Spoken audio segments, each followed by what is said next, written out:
John Muir. A passion for nature.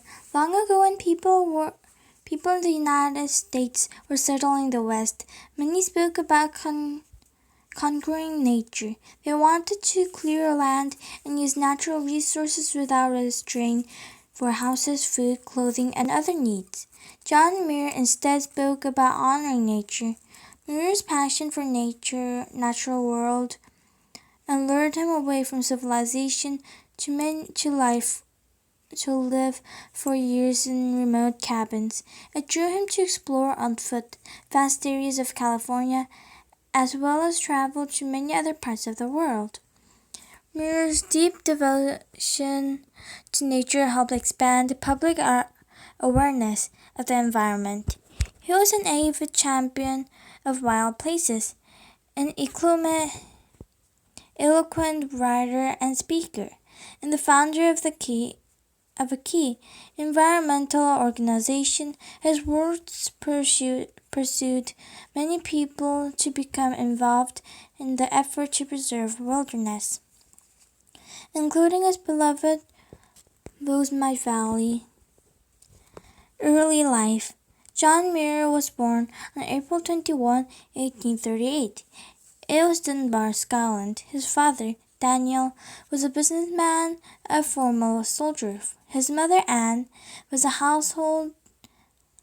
homemaker who enjoyed painting, powder, and nature. John was the oldest son in the family, with 8 children. In 1849, when John was 11, the family moved to Wisconsin in the United States, so Daniel could start a farm and earn more money. Daniel was a strict disciplinarian who forced John and his siblings to work long hours doing farm labor and only allowed them one small meal a day. The children's health suffered as a result. John received no formal education during those years, yet he had a deep thirst of knowledge. His father gradually allowed him to awaken early to have time to read. John rose at 1 a.m. each morning, thrilled to have 5 extra hours each day to pursue his interests. He studied literature, philosophy, mathematics, and geometry on his own. Any free daytime hours were spent exploring the wood and fields around the family farm. During John's teen years, he became an accomplished inventor. He spent some of his early morning times on his inventions, which included water wheels and weather instruments. A later invention, a makeshift alarm clock, pushed him out of bed at a designated time. Freedom and wild places. By the time Muir was a young adult, he was restless to follow his passions and escape from the farm.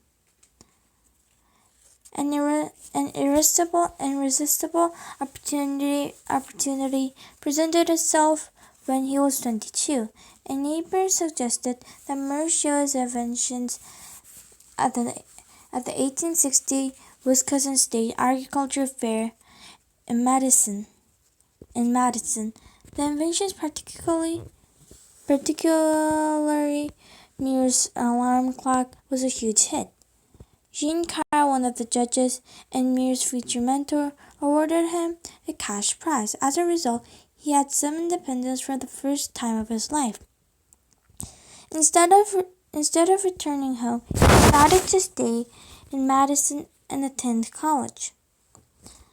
That fall, Muir flourished in his new life, studying botany, the science of plants, which, as he later wrote, sent him flying to the woods and met his wild enthusiasm. Muir also studied geology and chemistry but did not complete a degree program.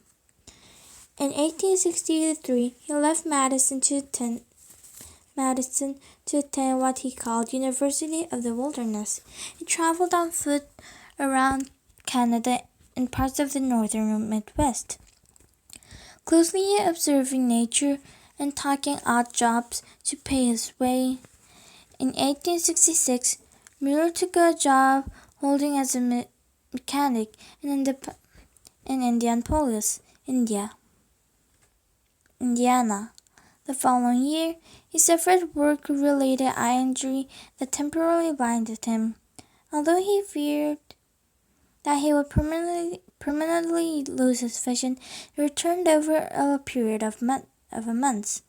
Able to see again, Muir suddenly realized that his interests, his inventions, kept him from what he loved most. He left his job and vowed to spend the rest of his life in nature. Muir took off on September 1st, 1867, hiking about 1,000 miles to Florida among the wilderness, leafiest, and least trodden way. He recalled in his writings he covered at least 20 miles a day and took detailed potential notes during the trip. Muir reached the Gulf Coast in just over 7 weeks, but fell seriously ill just days later. He had contracted malaria while crossing Florida's swampland. The following January, partially recovered but still in poor health, Muir boarded a ship in Cuba. He hoped to eventually travel to the Amazon to study the native plants, but instead went to San Francisco. Arriving on March 28, 1868, he asked someone to show him the closest way out of the town. When the man asked where he wanted to go, Muir replied, "To any place that is wild." The High Sierra. Traveling on foot, Muir headed for California's Sierra Nevada mountains. The natural beauty of the area filled him with awe. Although Muir was lonely without human connection, he was ecstatic and to be in the wilderness area. When he faced a choice between people and nature, the call of nature generally won out. Muir's first trip to the High Sierra was short, but he returned the following year. He worked briefly as a shepherd and then took a job running a sawmill near Yosemite Falls. Muir spent his free time exploring the land and celebrating nature. He drew inspiration from writings and Ralph Waldo Emerson, a famous writer and literature, who often wrote about the importance of connecting with nature. In the early 1870s, Muir proposed a controversial theory that the movement of glaciers had carved Yosemite Valley. At the time, the accepted theory was that Yosemite has formed as a result of an enormous earthquake. Muir was also fascinated with glaciers that he journeyed deeper into the mountains to search for evidence. In October 1871, his efforts paid off. After tracking the paths of ancient long-melted glaciers to the mountain peaks, he finally found an actual glacier. That winter, Muir's article about glaciers forming Yosemite, his first publication, was printing in the New York Tribune. His theory was confirmed over time. People were beginning to take notice of Muir and his nature observations. Other naturalists went out of his cabin in Yosemite to meet with him, including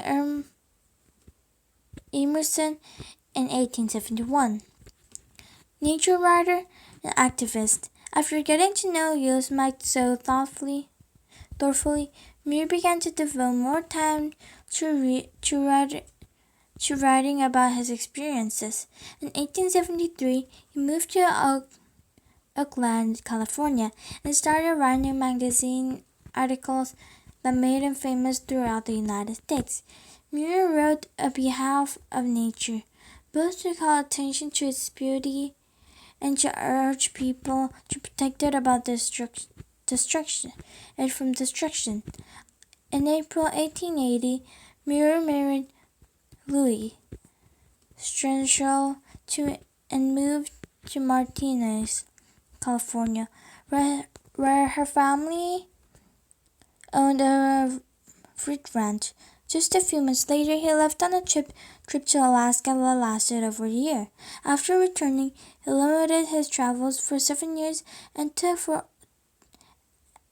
worked on the ranch. Although Muir was a dedicated husband, he was unhappy with his responsibilities on the ranch, and his health suffered. Although restless to be in wilderness, he resumed his travels with Louis' encouragement.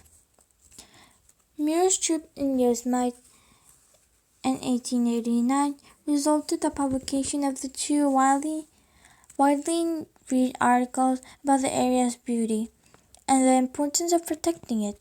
Other people helped Muir by persuading Congress to protect Yosemite. These efforts to build public support on behalf of conservation were successful. The following year, Yosemite became the third U.S. national park, after Yellowstone and Sequoia. It was clear to Muir that other conservationists that an organization was needed to keep Yosemite and other parts of the Sierra Nevada protected. Muir helped found the Sierra Club in 1892 and became its first president.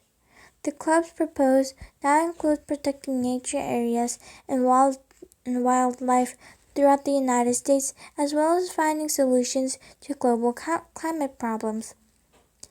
In 1903, President Theodore Roosevelt asked to meet with Muir to better understand the needs of wilderness areas in the West.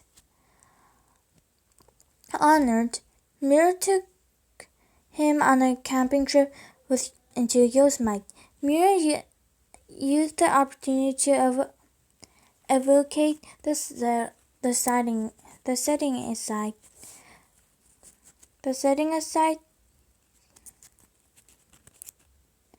wilderness areas as protected parks. As a result of the trip, more areas of New Yosemite became part of the national park. Roosevelt also set aside many other wilderness areas for protection, including Craft Lake and Wind Cave National Parks. Though in his later years, Muir spent more time writing about his travels. He was awarded honorary degrees from 4 universities. Muir also led a 12-year fight to protect Yosemite's